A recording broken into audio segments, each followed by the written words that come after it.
గోదావరి వరద ముంపు ప్రభావంతో పచ్చిక బయళ్లు ఎండుగడ్డి ముంపు బారిన పడడంతో పశుగ్రాసం లభించక పశువులు ఆకలితో అలమటించకుండా ఉండేందుకై టోటల్ మిక్సర్ రేషన్ దానాను సరఫరా చేస్తున్నట్లు జిల్లా కలెక్టర్ ఆర్ మహేష్ కుమార్ తెలిపారు. స్థానిక మండల పరిధిలోని పొట్టిలంక గ్రామంలో జిల్లా కలెక్టర్ చేతుల మీదుగా పశువుల రైతాంగానికి 25 కేజీల చొప్పున 5 రోజులకు సరిపడే టీఎంఆర్ దానాను ఉచితంగా పంపిణీ చేశారు.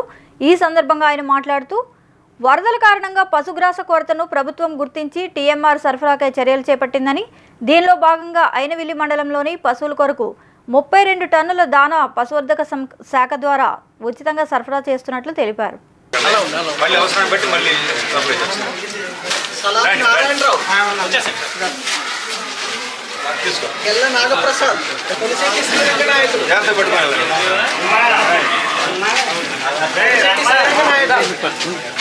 నిరంతర వార్తా శ్రవంతి కొరకు వీక్షిస్తూనే ఉండండి మీమా VST news. Please do like, share and subscribe.